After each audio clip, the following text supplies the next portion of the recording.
J'ai vu son ventre se gonfler comme un mensonge qui fermente. Et au lieu de la joie qu'elle espérait, j'ai ressenti le goût métallique de la trahison sur ma langue. Ce soir-là, sous la pluie de Paris qui fouettait les vitres de notre appartement du Marais, j'ai décidé de la briser au pas avec un couteau, mais avec les fragments de sa propre ambition vorace. Et quand elle a compris que son piège n'avait piégé que son âme, elle a supplié, mais la vengeance, dans sa forme la plus pure, ne pardonne pas les supplications. Le Marais bruissait de ses secrets habituels ce soir-là. Ces ruelles étroites où les ombres des immeubles haussmanniens se penchent comme des confidents indiscrets. J'étais rentré tard du bureau, les épaules alourdies par une journée de négociations interminables chez LVMH, ces mondes de luxe factice où l'on vend des rêves emballés dans du papier de soie. Élise m'attendait, comme toujours, avec ce sourire qui avait autrefois allumé en moi un feu que je croyais éternel. Elle était là, dans notre cuisine au mur peint en vert olive. Un verre de vin rouge à la main, les cheveux cascadant en boucles sombres sur ses épaules nues. « Mon amour, tu es en retard, » avait-elle murmuré, en s'approchant pour m'embrasser. Son corps pressé contre le mien avec cette urgence familière qui masquait désormais quelque chose de plus sombre. Je l'avais aimée férocement. Élise. Nous nous étions rencontrés 3 ans plus tôt, lors d'une exposition au Centre Pompidou où elle, conservatrice adjointe au musée d'Orsay, avec ses yeux verts comme les berges de la Seine en automne. Et moi, Alexandre Duval, 35 ans. Cadre ambitieux dans le marketing de luxe. Notre histoire avait été un tourbillon, dîner aux chandelles chez le Train Bleu. Escapade à Deauville où le vent s'allait fouetter nos rires. Et ces nuits où nos corps s'entremêlaient dans les draps froissés de notre lit king size. Elle incarnait la femme française idéale sophistiquée, indépendante, avec ce mélange de fragilité et de force qui fait chavirer les cœurs. Mais sous cette surface lisse, Élise portait une horloge biologique qui tic-taquait plus fort que les cloches de Notre-Dame. Au début, tout était clair. Pas d'enfant. C'était notre pacte tacite, scellé lors de notre premier voyage à la Provence, sous les oliviers centenaires de Saint-Rémy. Je ne veux pas d'un petit monstre qui chamboulerait ma vie, avais-je dit, en riant, en sirotant un pastis frais. Elle avait hoché la tête, les yeux pétillants. Moi non plus. La liberté, c'est notre drogue. Pourtant, au fil des mois, j'avais remarqué les changements subtils, ces regards envieux vers les poussettes dans les parcs du Luxembourg. Ces conversations interminables avec sa sœur cadette qui venait d'accoucher. Ces articles sur la maternité qu'elle laissait traîner sur la table basse. Je les balayais d'un haussement d'épaule. Élise était forte, elle tiendrait parole. Ce n'était pas le cas. Le déclic avait eu lieu un mois plus tôt, lors d'une soirée arrosée chez des amis à Montmartre. Elle avait bu trop de champagne. Et dans un moment de vulnérabilité alcoolisée, elle avait laissé échapper « Alex. Imagine un petit nous. Avec tes yeux bleus et mon sourire. » J'avais ri. Mal à l'aise. Et changé de sujet en l'embrassant dans le cou. Mais le lendemain, l'angoisse s'était insinuée. Et puis, ce soir de pluie, je m'étais déshabillé dans la salle de bain, l'eau chaude cascadant sur ma peau pour laver la fatigue. En fouillant machinalement dans la corbeille à linge un tic nerveux. Peut-être hérité de mon enfance chaotique dans les banlieues de Lyon où ma mère cachait ses secrets dans les tiroirs, j'avais trouvé la boîte. Une plaquette de pilules contraceptives. Intacte depuis des semaines. Les alvéoles étaient vides. Arrachées avec soin. Mais pas jetées. Élise avait arrêté. Sans me le dire. Sans même une discussion. Son plan était clair comme le jour, me piéger dans la paternité. Forcer ma main avec un enfant imprévu. Me lier à elle pour l'éternité sous prétexte d'amour. Mon cœur avait cogné comme un marteau sur l'enclume. Pas de rage immédiate. Non, quelque chose de plus froid. De plus calculateur. J'avais refermé la boîte. L'avais glissée dans ma poche. Et était sorti. Torse nu. L'eau goûtant encore sur le parquet ciré. Elle était là. Penchée sur le comptoir. En train de remuer une sauce bolognaise qui embaumait l'air d'ail et de basilic. Tout va bien, avait-elle demandé. Sans se retourner. J'avais souri haut. Quel sourire j'avais plaqué sur mon visage. Un sourire de requin qui sent le sang. Parfaitement. Embrasse-moi. Nous avions fait l'amour ce soir-là. Avec une intensité qu'elle avait prise pour de la passion renouvelée. Ses gémissements emplissaient la pièce. Ses ongles griffant mon dos. Et moi. Je la regardais dans les yeux. Voyant pour la première fois la calculatrice derrière la amante. Tandis qu'elle s'abandonnait. Je visualisais déjà les fissures, son job au musée. Si précaire avec les coupes budgétaires, sa famille. Si prompte à juger, ses amis. Ces parisiennes snobs qui la portaient au nu. Élise n'était pas invincible. Elle avait des failles. Et j'allais les élargir jusqu'à ce qu'elle s'y noie. Les jours suivants. Je jouais mon rôle à la perfection. Matinée câline où je lui préparais son café au lait avec une cuillère de miel. Comme elle l'aimait. Soirée où je l'emmenais dîner au bouillon chartier. Riant de ses anecdotes sur les touristes égarés devant les monnaies. Mais intérieurement, mon esprit bouillonnait. J'étudiais les lois françaises sur la contraception en oui. Arrêter unilatéralement les pilules n'était pas illégal. Mais la tromperie morale? C'était mon terrain de jeu. Et la paternité forcée? Un cauchemar que je refusais. Si un enfant arrivait, je le saurais bientôt. Mais je n'attendrai pas. Ma vengeance serait préventive. Chirurgicale? Touchant les nerfs de son âme. Première étape, l'isolement subtil. Élise adorait ses mercredis soirs avec les filles. Ses rituels de vin rosé et de confidence au café de Flore. J'encourageais cela. Bien sûr. Va t'amuser. Ma chérie. Tu le mérites. Mais en parallèle, j'appelais discrètement sa meilleure amie. Sophie. Une galeriste aux ongles manucurés et au cœur de pierre. Nous avions toujours eu une complicité taquine, elle m'avait même dragué une fois. Lors d'une fête. Sophie. Écoute. Élise traverse une période bizarre. Elle parle de quitter Paris pour la campagne. D'avoir un bébé. Tu sais que je ne suis pas prêt. Les mots étaient dosés. Plein d'inquiétudes feintes. Sophie. Curieuse comme un chat de gouttière. Mordit à l'hameçon. Quoi? Elle ne m'en a pas parlé. C'est dingue. Bientôt. Les fissures apparurent. Lors d'un appel que j'espionnais mon téléphone avait maintenant un traceur d'appel. Un petit gadget acheté sur un site obscur. J'entendis Sophie, Élise. Franchement? Piéger Alex comme ça? C'est pas toi.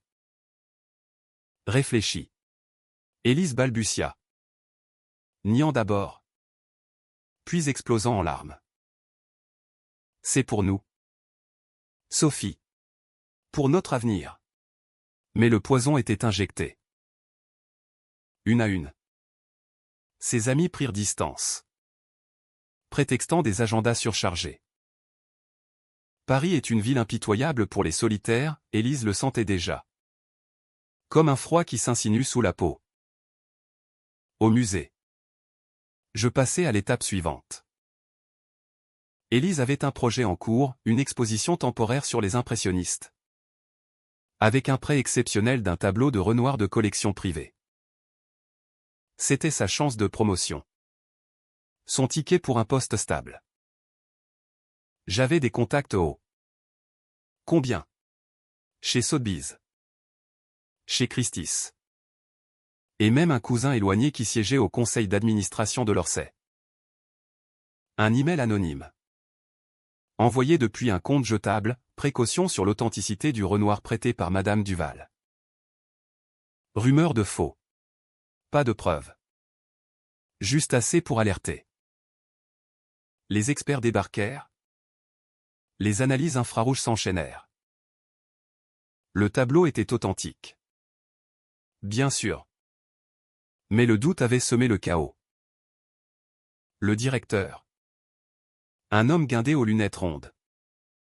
Convoqua Élise. C'est une accusation grave. Mademoiselle. Qui est la source? Elle pâlit.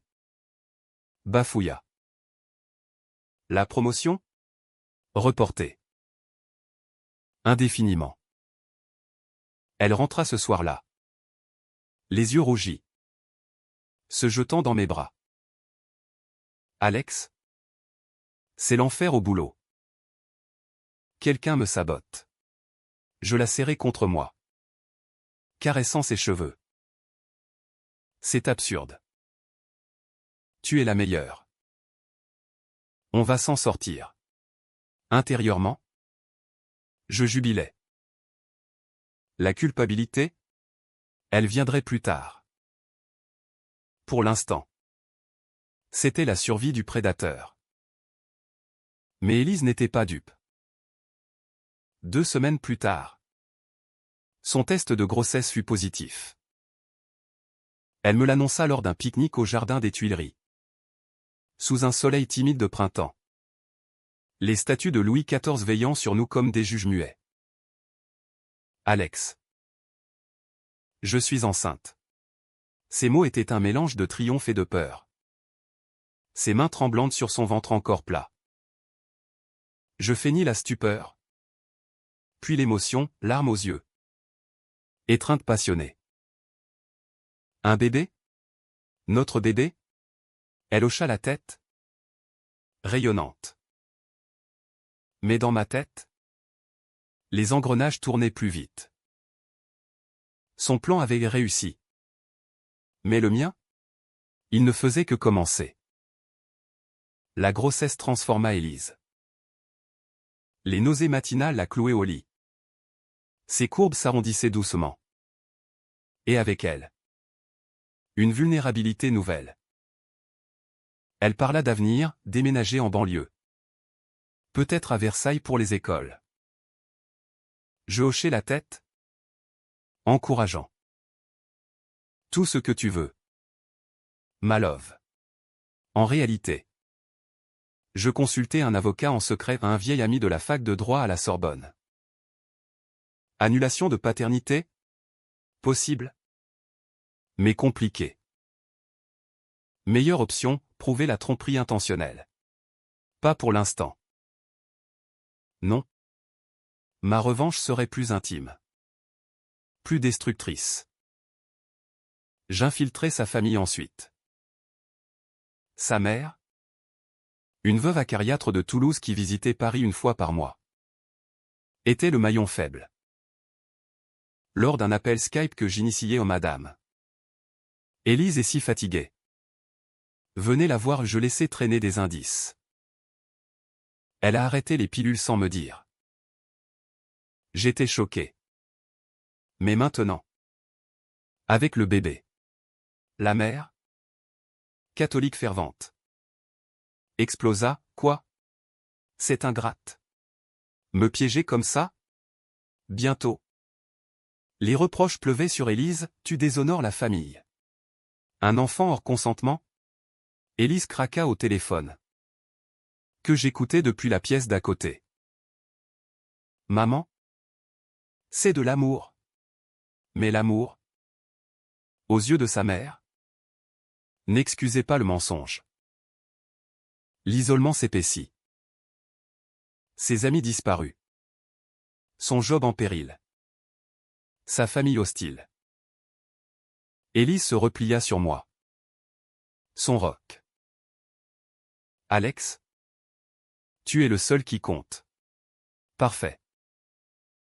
C'est alors que je frappais le cœur, son corps. Je sabotais subtilement son bien-être. Des oublis de vitamines prénatales dans les courses. Remplacés par des compléments anodins. Des dîners tardifs. Riches en caféine désolée. Chérie. Réunion imprévue. Elle maigrissait. Fatiguait. Les échographies montraient un bébé qui peinait à s'accrocher. Le médecin haussa les sourcils, stress excessif. Madame Duval. Reposez-vous. Elle obéit. Alitée. Dépendante. Un soir de juin. Alors que la chaleur étouffante de Paris collait les volets. Elle me confia son secret ultime. Alex. J'ai peur. Et si je perds le bébé? Ses yeux, rougis par les larmes, cherchaient l'absolution. Je la pris dans mes bras, murmurant des promesses vides. Tout ira bien. Mais cette nuit-là, après son sommeil agité, je glissai un somnifère léger dans son verre d'eau, rien de mortel. Juste assez pour perturber le placenta fragile. Le lendemain, les crampes arrivèrent. L'hôpital. Les urgences bondées de l'Hôtel-Dieu. Les médecins en blouse blanche qui secouaient la tête. Fausse couche spontanée. Rien à faire. Élise hurla. Un cri primal qui résonna dans les couloirs carrelés. Je tins sa main. Stoïque.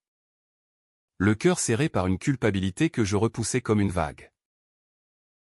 Son plan avait échoué ou le bébé n'existait plus. Mais le mien? Il culminait. Tandis qu'elle somnolait sous sédatifs. Je vidai son téléphone, messages effacés à ses amis. Mais falsifiés à son patron pour démission anticipée. Et un dernier coup, un transfert bancaire anonyme vers un compte offshore. Prélevé sur nos économies communes 20 000 €. Assez pour la ruiner sans me mouiller. Quand elle se réveilla. Brisée. Je partis. Pas de scène théâtrale. Juste une valise discrète et une note, ton piège m'a libéré. Adieu. Paris m'avala. Anonyme dans sa foule. Élise? Elle sombra. J'appris plus tard. Par des ragots filtrés via Sophie. Qu'elle avait perdu son job. Sa famille l'avait reniée. Et elle errait dans les rues du Marais comme un fantôme. Hantée par le vide qu'elle avait creusé elle-même. La vengeance est un poison lent. Mais efficace. Et moi? Alexandre Duval? J'avais appris que l'amour, une fois piétiné, forge les monstres les plus raffinés. Les mois suivants furent un exil volontaire dans les méandres de ma propre conscience. J'avais loué un studio anonyme à Belleville. Ce quartier bigarré où les odeurs de couscous se mêlent aux graffitis anarchistes. Loin des dorures du Marais. Le loyer était modeste, 900 € pour 30 mètres carrés avec vue sur un mur de briques taguées Liberté ou mort, et cela me convenait. Pas de luxe ostentatoire, juste l'essentiel pour panser les plaies invisibles que j'avais infligées. Et celles que j'avais reçues. Chaque matin. Je me réveillais avec le goût amer du café noir et le poids d'un miroir qui ne mentait pas, j'avais détruit Élise. Mais à quel prix pour mon âme? Belleville était un choix délibéré. Ici, les Parisiens de souche côtoient les immigrés maghrébins et les artistes fauchés. Un melting pot qui brouille les pistes et apaise les remords. Je marchais des heures. Descendant les escaliers raides vers le canal Saint-Martin. Où les péniches paraissent comme des souvenirs engourdis. Les premiers temps. Les cauchemars me hantaient, Élise hurlant dans la salle d'accouchement fantôme. Son ventre se déchirant comme un fruit trop mûr. Et moi, spectateur impuissant avec les mains tachées d'un sang imaginaire. Je me réveillais en sueur, le cœur cognant contre les côtes, et allumais une cigarette à la fenêtre, observant les lumières de la ville qui clignotaient comme des yeux accusateurs. Pour survivre, je repris le travail à distance, négociant des contrats pour LVMH depuis mon ordinateur portable usé. Les appels Zoom avec les clients italiens ou new-yorkais me distrayaient. Alexandre, votre vision est brillante. Mais intérieurement, je disséquais chaque interaction comme un chirurgien fou. Était-ce de la manipulation? Oui. Bien sûr. Tout l'était devenu. J'avais lu Freud dans ma jeunesse. Cet homme jauni emprunté à la bibliothèque de Lyon. Et maintenant, ces théories sur le ça et le surmoi résonnaient en moi comme un écho moqueur. Mon ça avait pris le dessus. Cette bête primitive qui rugit vengeance quand on touche à l'essence de l'homme, sa liberté. Pourtant, la solitude rongeait. Je fréquentais les bistrots du coin. Comme le Coq Rico où les habitués sirotent leur pastis en refaisant le monde. Là, j'écoutais sans parler, l'ouvrier portugais maudissant son patron. La professeure d'anglais pleurant un amant infidèle. Leurs histoires me rappelaient la mienne des trahisons banales qui dévastent des vies entières.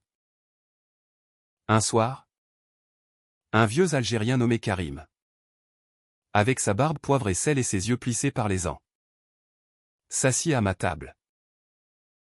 Tu as l'air d'un homme qui porte un cadavre sur l'épaule. Fiston. Je ris. Amer.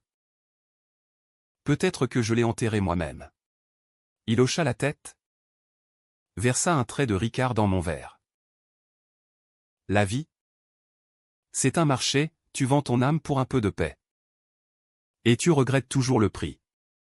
Karim devint une oreille. Un confident improbable. Ancien boxeur. Il tenait un stand de merguez au marché de Belleville. Et ses comptes sur les rings d'Alger au point nu. Sueur et trahison a apaisé mes démons. À travers lui, je revis Élise sous un jour nouveau, non plus la traîtresse, mais une femme désespérée. Piégée par sa propre horloge biologique dans une société française qui glorifie la maternité tout en la rendant précaire. Les allocations familiales. Les congés payés au tout, cela sonne bien sur le papier. Mais pour une trentenaire comme elle, célibataire de facto maintenant, c'était un gouffre. Avais-je été trop cruel? Non. La logique froide l'emportait, elle avait initié le jeu. J'avais simplement retourné les cartes. Mais les nouvelles d'Élise filtraient malgré tout. Sophie, cette vipère bien intentionnée, m'envoya un message un mois après ma fuite. Alex, elle est en miettes. À l'hôpital Sainte-Anne pour dépression. Reviens. Idiot. Je supprimai le texto. Mais il creusa un vide. Sainte-Anne. Cet asile aux murs ocre où Van Gogh avait peint ses tournesols tourmentés. Élise. Internée? L'image me hantait, elle. Sanglée sur un lit. Murmurant des prières à un plafond craquelé. Était-ce ma faute? Oui. Et non. Son mensonge avait planté la graine, j'avais seulement arrosé avec du venin. Pour exorciser cela, je plongeai dans une routine masochiste. Course à pied le long du canal au lever du soleil. Quand la brume lèche les berges comme un amant repentant. Puis, des heures à lire les auteurs français qui dissèquent l'âme humaine, Camus et son étranger indifférent. Sartre et ses mouches qui bourdonnent de culpabilité. L'enfer? C'est les autres? Écrivait-il. Pour moi. L'enfer était en moi. Un labyrinthe de miroirs déformants où chaque reflet hurlait, meurtrier. Un après-midi pluvieux d'octobre.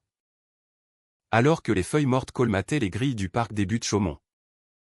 Je la revis. Pas en chair et en os, oh non. Dans un article du Figaro. Section Société. Ancienne conservatrice du musée d'Orsay impliquée dans scandale de faux tableaux, suicide tenté? Mon sang se glaça. Élise avait avalé une poignée de somnifères. Sauvée in extremis par une voisine. Le sous-titre précisait « La jeune femme. Enceinte récemment. Accuse un sabotage familial et professionnel. » Pas mon nom. Bien sûr j'avais été prudent. Mais les détails. Le Renoir. Les rumeurs. C'était elle. Criant son désespoir au monde. Je pliai le journal. Le cœur battant. Suicide? Elle? Si fière? Si parisienne dans son arrogance raffinée? La nuit qui suivit fut un tourbillon, je rêvais d'elle. Nue sur les quais de la Seine. Les veines ouvertes comme des rivières de mercure. Et moi. Courant vers elle trop tard. Au réveil. Une résolution, je devais la confronter. Pas pour la sauver au trop tard pour ça mais pour clore le chapitre. Pour entendre sa voix brisée admettre sa faute. Le rendez-vous fut fixé via Sophie.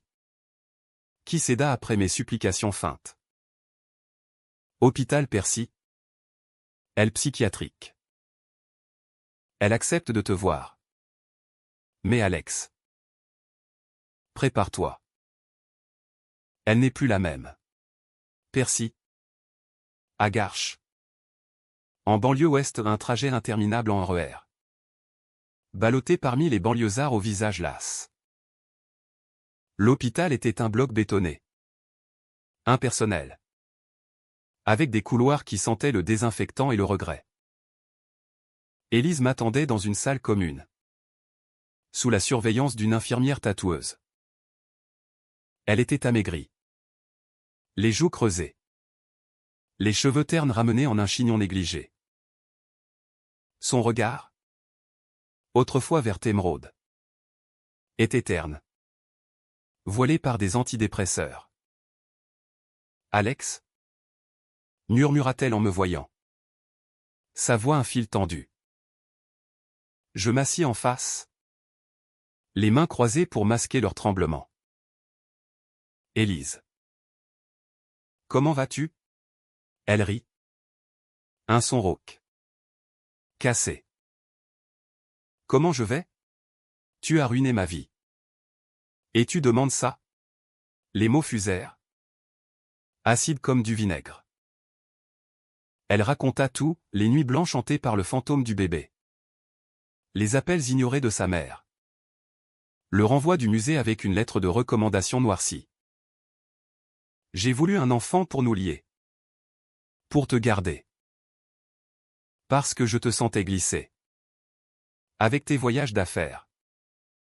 Tes silences. Mais toi. Tu m'as anéanti. Systématiquement. Je l'écoutais. Stoïque. Mais intérieurement. Une tempête. Sa confession était une lame à double tranchant, elle admettait sa trahison. Mais peignait la mienne en monstre absolu. Pourquoi les pilules? Élise? Pourquoi ne pas en parler? Elle pleura alors. Des larmes silencieuses qui roulaient sur ses joues pâles. La peur. La peur que tu dises non. Que tu partes.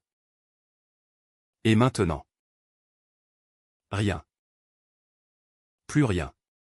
L'infirmière intervint. Horaire dépassé. Je me levai. Posai une main sur son épaule froide comme la marbre d'une statue oubliée. Adieu. Élise. Peut-être que dans une autre vie. De retour à Belleville. Karim m'attendait au bistrot. Alors? Fiston? Le cadavre respire encore? Je bus d'un trait. Le ricard brûlant ma gorge. Il respire. Mais il n'est plus vivant. Cette nuit-là, je ne dormis pas. La vengeance avait échoué. En un sens, elle m'avait libéré d'elle. Mais enchaîné à moi-même. Paris. Avec ses lumières éternelles. Murmuraient ses leçons, la trahison n'est jamais unilatérale, elle est un miroir qui reflète nos propres abysses. Pourtant, au fond de moi, une braise persistait. Élise avait perdu, mais avait-elle vraiment? Et moi? Dans cette victoire amère, qu'avais-je gagné? Un vide. Plus vaste que la Seine en crue. L'hiver s'abattit sur Paris comme une sentence inexorable, enveloppant Belleville d'un manteau de givre qui craquait sous les semelles. Les fêtes de fin d'année approchaient. Ces rituels obligés où les vitrines des galeries Lafayette scintillaient de fausses promesses. Et moi, j'errais comme un spectre parmi les foules joyeuses. Noël sans Élise, étrange. Libérateur. Et pourtant hanté.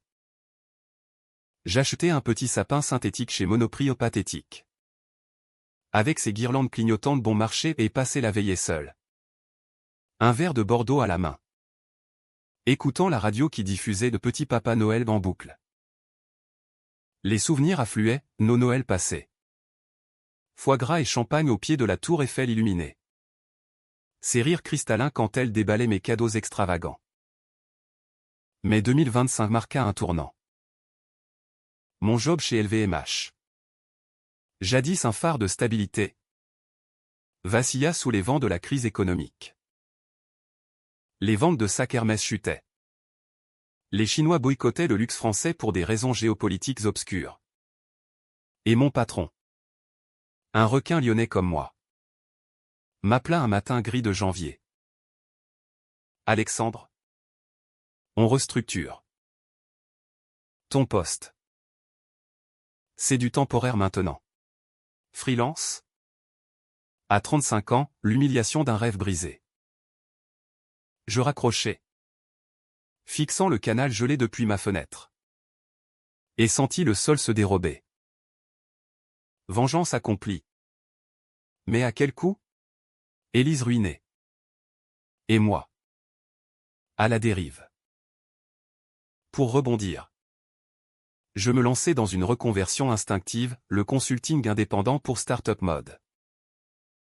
Paris regorge de ces pousses éphémères des marques éco-responsables vendues sur Etsy. Des influenceuses reconverties en entrepreneuses. J'enchaînais les RDV dans des cafés branchés de Pigalle, pitchant mes idées avec le charisme d'un survivant. Votre storytelling manque d'âme.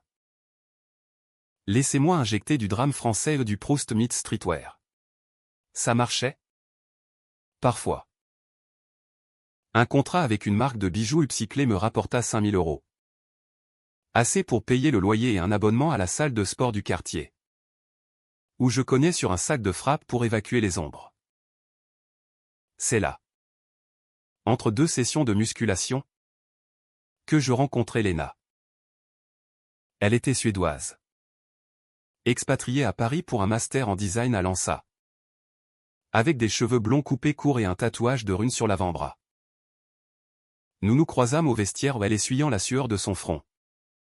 Moi rangeant mes gants. T'es français? Ton accent est sexy. Lança-t-elle en anglais teinté d'accent scandinave. Je ris. Surpris. Alexandre. Et toi? La Viking en survêt? Conversation fluide. Invitation à un apéro au Rosa Bonheur.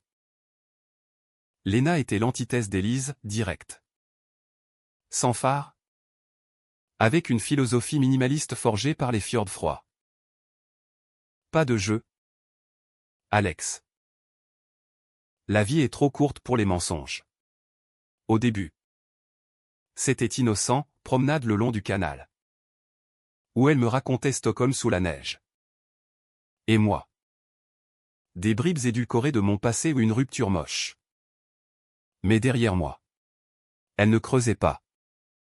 Respectant les silences comme on respecte un glacier fragile. Nos nuits étaient physiques. Passionné sans attache, son appartement haussmannien près de la place des Vosges. Avec vue sur les toits en zinc. Où nos corps s'entremêlaient sous des couvertures en laine islandaise. Tu es tendu. Murmurait-elle après. Ses doigts traçant les cicatrices invisibles sur mon dos. Laisse-moi te détendre. Et elle le faisait. Avec une tendresse qui fissurait mes armures. Mais le passé est un chien fidèle, il mord quand on l'oublie. En mars, un email anonyme atterrit dans ma boîte, elle sait. Et elle vient. Pièce jointe, une photo granuleuse d'Élise. Amaigrie mais déterminée. Sortant de l'hôpital Percy. Un dossier sous le bras. Mon pouce emballa. Comment? J'avais effacé les traces VPN. Compte jetable. Pourtant. Elle avait fouillé. Reconstitué le puzzle. Sophie? Karim? Non. Élise était une chasseuse. Dopée à l'adrénaline de la survie. Les jours suivants furent paranoïaques. Je scrutais les passants dans le métro ligne 2. Imaginant son ombre derrière chaque pilier. Léna remarqua, Alex. Tu sursautes comme un lièvre. C'est quoi? Je lui confiai une version expurgée de la tromperie. La fausse couche. Ma fuite froide. Elle fronça les sourcils. Ses yeux bleus comme la Baltique. Tu l'as puni dur. Trop dur. La question me transperça. Elle l'a mérité. Mais dans la nuit. Seul. Je doutais. La psychologie humaine est un terrain miné, la victime devient bourreau. Et le cycle recommence. Elle frappa à ma porte un soir de verglas. Quand Paris scintillait sous un manteau blanc rare. Je l'ouvris. Et là elle était, Élise. En manteau noir cintré. Les cheveux relevés en chignon sévère. Un éclat maniaque dans le regard. On parle. Alex. Ou je porte plainte. Sa voix était un fil d'acier. Je la fis entrer. Le studio soudain étouffant. Elle s'assit sur le canapé défoncé. Balayant la pièce d'un œil dédaigneux. Belleville?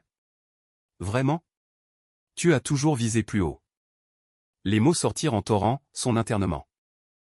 Les thérapies de groupe où elle avait vomi sa rage. Les nuits à reconstituer mes sabotages via des amis communs. Les emails anonymes? Ton IP fuitait. Idiot. Le somnifère? J'ai trouvé la boîte vide dans la poubelle. Elle avait des preuves à impression. Témoignage. Fraude conjugale. Harcèlement moral. En France? Ça coûte cher. Je pâlis. Le code pénal. Article 222-33-2-1, jusqu'à 3 ans de prison. Mon empire de cendres s'effondrait. Pourtant. Au milieu de la menace. Une vulnérabilité, pourquoi? Alex? Je t'aimais. Cet enfant. C'était pour nous sauver. Je comptais ma version. Brute, la découverte des pilules. La peur viscérale de la paternité forcée. La vengeance comme catharsis. Nous parlâmes des heures. Le thé refroidissant dans les tasses. Pour la première fois. Je vis l'humaine derrière la traîtresse, une femme brisée par la pression sociétale. Les 40 ans qui approchent comme un coup près. Le mythe français de la famille parfaite. J'ai eu tort. Admis-elle enfin. Les larmes coulant. Mais toi. Tu m'as tué. Léna rentra à minuit. Surprise de trouver Élise. Tension palpable. Regards croisés comme des épées. C'est elle, demanda Léna. Direct. Élise se leva. Fière. L'ex qui a failli me détruire. Et toi? La remplaçante? Je mis fin à la scène, raccompagnant Élise sous la pluie fine. Pas de plainte. On arrête là. Elle hocha la tête. Un sourire amer. Pour l'instant. Cette nuit. Avec Léna.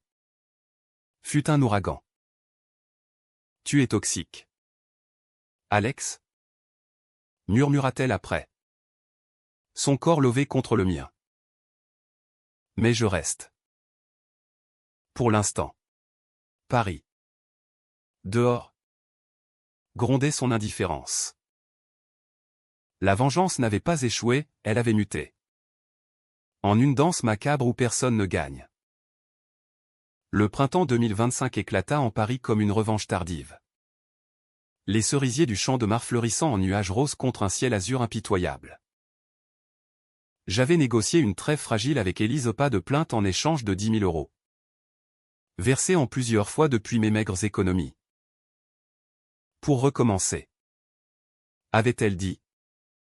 Les yeux durs. Elle avait trouvé un job précaire comme guide freelance à Versailles. Hantant les salles des miroirs avec des touristes japonais. Racontant l'histoire comme si c'était la sienne, pleine de reflets trompeurs. Moi. Je consolidais mon consulting.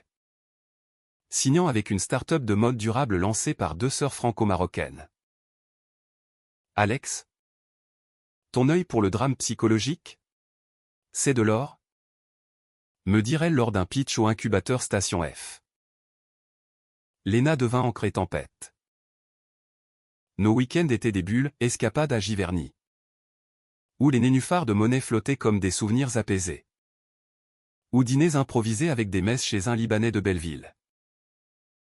Elle me poussait à l'introspection. Ces séances sur le tapis de yoga où elle me guidait, respire. Alex. Laisse sortir la rage. Et je le faisais. Vomissant en sueur les non-dits, la mère alcoolique de mon enfance. Le père absent qui préférait ses maîtresses aux dîners familiaux. Ton trauma te définit. Mais ne te possède pas. Insistait-elle. Sa voix un baume suédois. Pourtant. Élise rôdait comme une ombre. Des messages sporadiques, vu un Renoir aujourd'hui. Ça fait mal. Ou, félicitations pour ton nouveau gig. Mérité. Était-ce du sarcasme? Une tentative de reconnexion? Je répondais poliment. Gardant distance. Mais en mai, lors d'une expo au Grand Palais ou une rétrospective sur le surréalisme. Ironie du sort, nos chemins se croisèrent. Elle était là. En robe noire moulante. Un verre de chardonnay à la main. Discutant avec un collectionneur bedonnant. Nos regards se heurtèrent, elle s'approcha. Sourire crispé. Alex. Léna? Elle désigna ma compagne. Qui hochait la tête? Méfiante. La conversation fut un minefield, banalité sur Dali et ses montres molles. Sous-entendu sur nos villes réinventées. Je vais mieux. Mentit Élise. Ses yeux trahissant les cernes. Thérapie. Et toi? Toujours vengeur? Léna s'excusa. Prétextant un appel. Seul. Nous nous affrontâmes. J'ai rencontré quelqu'un. Lâcha-t-elle. Un professeur d'histoire. Stable. Pas de piège. J'acquiesçai. Un pincement au ventre. Bonne chance. Mais en partant, elle glissa, le passé n'oublie pas. Alex. Il attend. Léna et moi rentrâmes en taxi. La nuit parisienne défilant en néon flou. Elle te veut encore? Dit-elle. Direct. Ou elle veut te blesser. Je niai. Mais le doute s'insinua. Les nuits suivantes. Des rêves hybrides, Élise enceinte. Léna la poignardant d'un regard glacial. Ma psy, oh oui. J'en avais une maintenant. Recommandée par Léna. Une Bretonne nommée Claire aux séances virtuelles disséquait cela, culpabilité projective. Vous punissez Léna de vos fautes passées. Vrai. Trop vrai. L'été apporta une accalmie.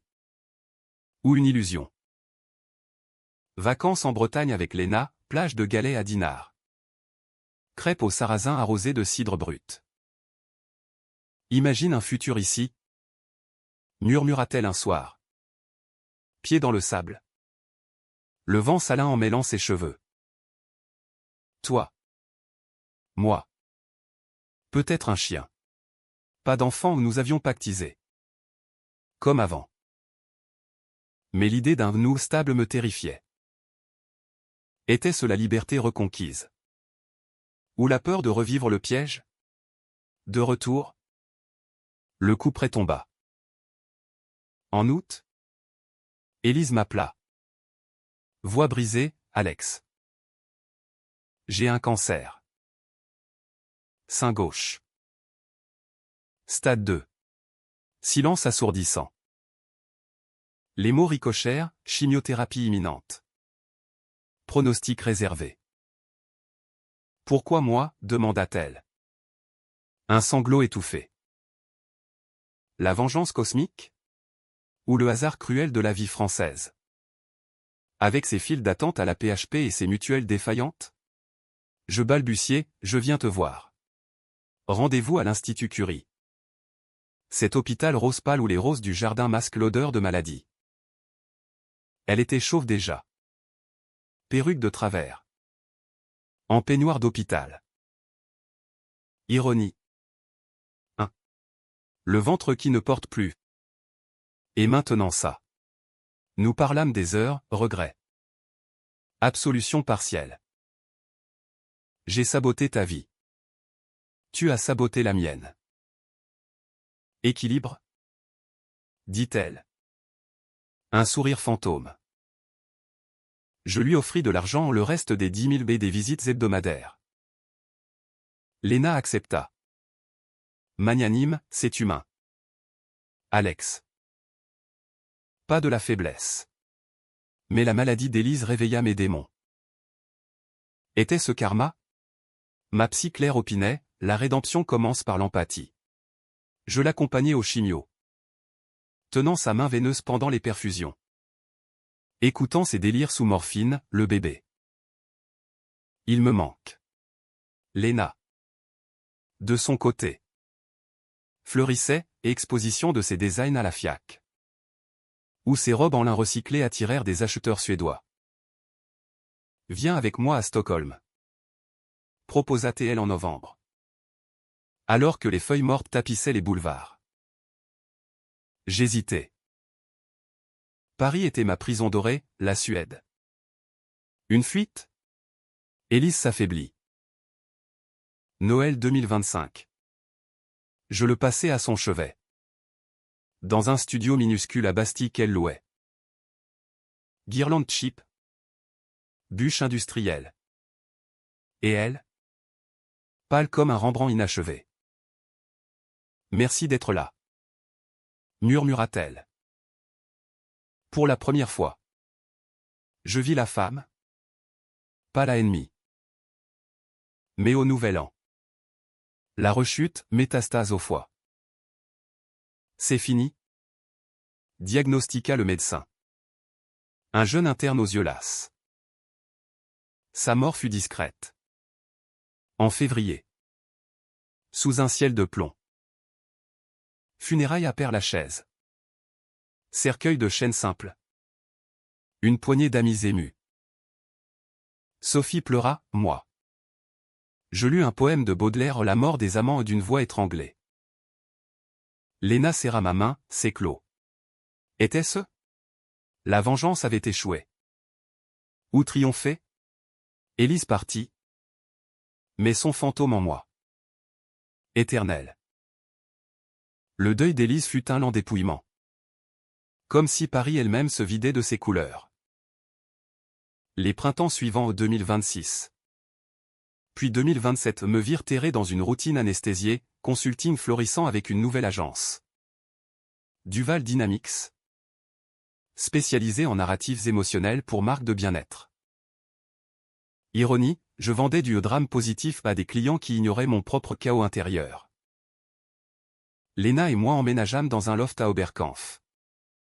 Un espace aérien aux murs de briques apparentes. Où ses esquisses de mode jonchaient les tables et mes livres de psycho traînaient comme des talismans.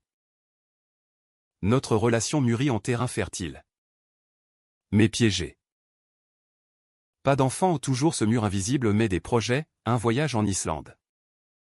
Où les aurores boréales dansaient comme des regrets illuminés. Tu es libre maintenant. Me dit Léna un soir. Lové contre moi devant un feu de cheminée improvisé, une bougie parfumée. En vérité. Libre? Oui. Mais hanté. Les anniversaires d'Élise déclenchaient des rechutes, nuit blanche à fixer le plafond. Imaginant son rire perdu dans les échos du marais. Ma psy Claire. Maintenant une amie. Me poussa à écrire un journal. Pour exorciser. J'obéis. Remplissant des carnets Moleskine de confessions crues. J'ai piégé sa joie pour protéger la mienne. Ai-je gagné? Les pages se noircirent d'images, la boîte de pilules comme un serpent lové. Le somnifère dissous comme un poison shakespearien. Écrire libéra. Mais révéla, la vengeance n'était pas finie, elle coulait en moi comme une veine sombre. En 2028.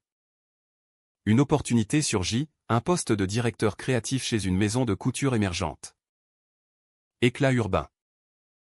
Basé à Lyon, ma ville natale. Retour aux sources. Léna hésita, Paris nous a marqués. Prêt à affronter? Je l'étais. Nous vendîmes le loft. Prîmes le TGV sous un ciel d'orage. Et atterrîmes dans le vieux Lyon. Avec ses traboules secrètes et ses bouchons lyonnais fumants. L'appartement. Rue Saint-Jean. Surplombait la Saône. Et pour la première fois depuis des lustres. Je respirais sans le poids de la capitale. Lyon me guérit par strates. Reconnexion avec ma sœur.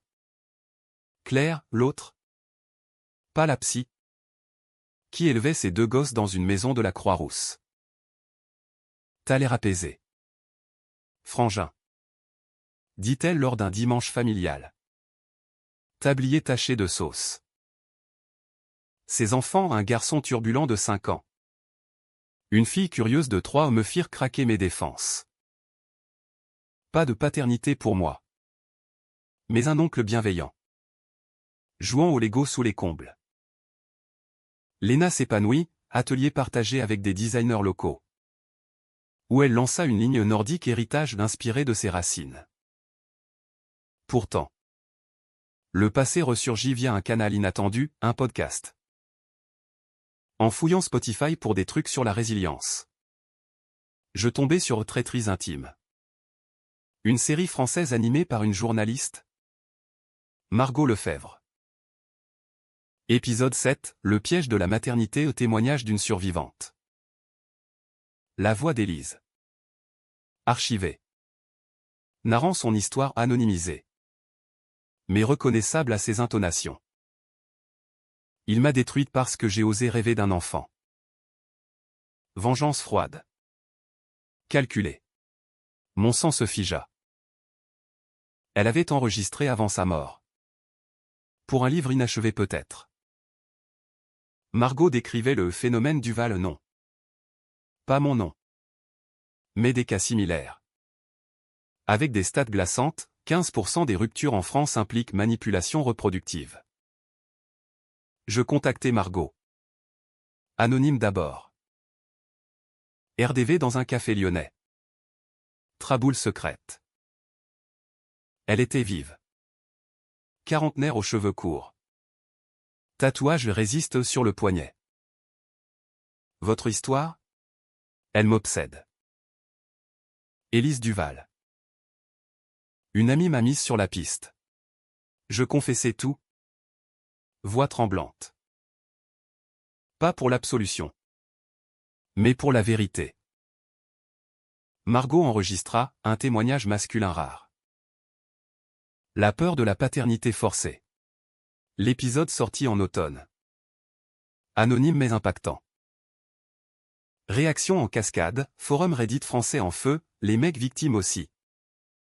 Article dans Le Monde sur la guerre des genres intimes. Léna écouta l'épisode avec moi. Son visage impassible. C'est courageux. Alex. Mais Élise.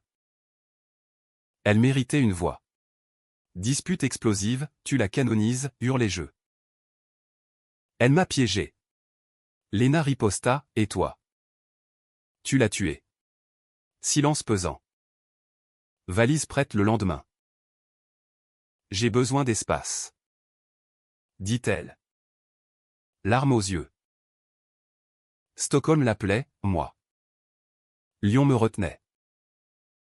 Seul à nouveau. Je sombrais.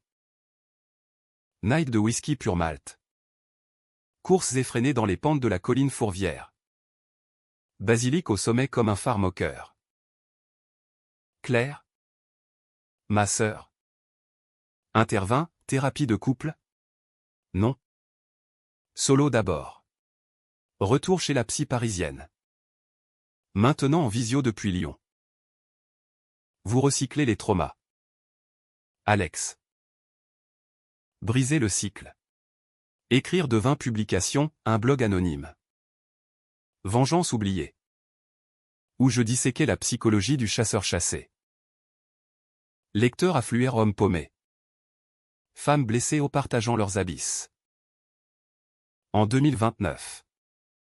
Léna revint. Pas pour de bon. Mais pour un essai, week-end à Annecy. Lac turquoise miroir des Alpes. Je t'aime. Mais la confiance? À rebâtir. Nous le fîmes. Brique par brique, thérapie conjointe. Promesse nue. Pas d'enfant toujours mais un chat siamois nommé Sartre. Qui ronronnait sur nos genoux comme un pardon feutré. Élise? Son fantôme s'estompa.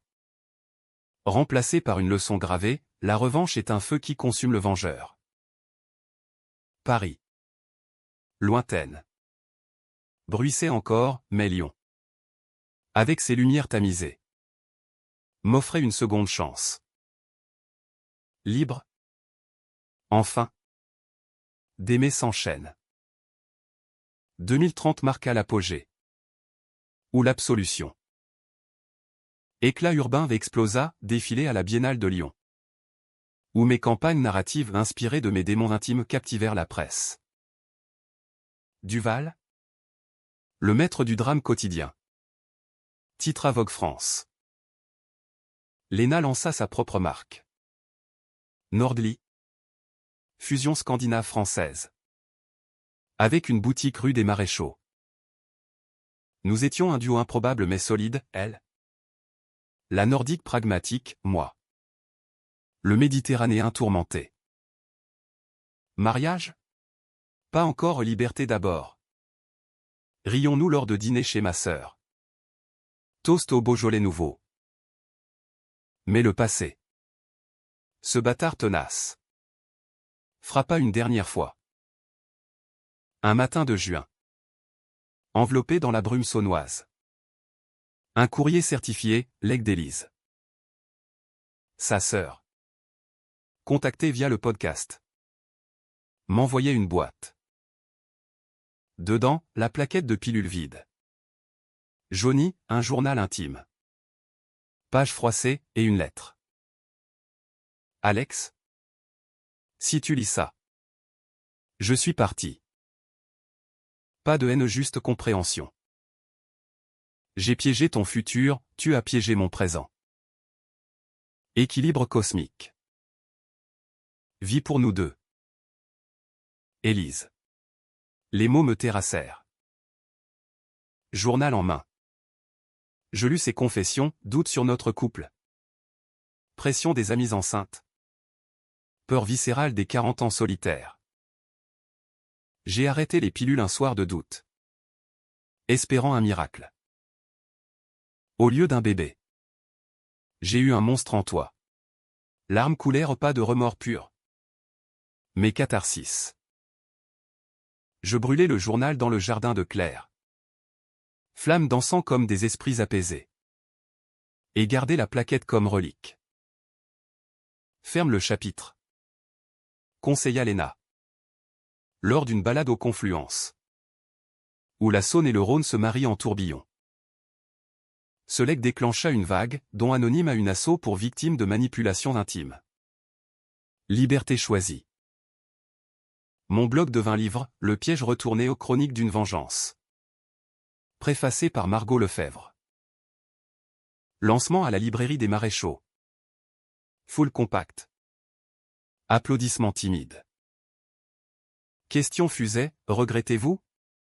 Je répondis. Voix ferme, chaque jour. Mais c'est ce regret qui m'a sauvé. Léna et moi. Enfin. Parlâmes enfants. Pas pressé aux thérapies d'abord mais ouvert. Un petit viking lyonnais, plaisanta TL. Ventre plat sous sa robe fluide. Rire. Étreinte. Paris? Nous y retournâmes pour un week-end. Main dans la main sur le pont des Arts. Cadenas jeté depuis. Le marais bruissait toujours. Indifférent, mais nous. Changé. Aujourd'hui. 2032. Assis sur notre balcon surplombant la colline. Sartre ronronnant. Je regarde le soleil se coucher sur Lyon. Élise est un écho distant. Une leçon gravée dans la chair. La vengeance a échoué au son plan. Le mien incarne la vraie victoire et la paix conquise. Pas imposée. L'humain, dans sa fragilité logique, renaît des cendres. Et moi, Alexandre Duval, j'ai appris à danser avec mes ombres, plutôt qu'à les fuir.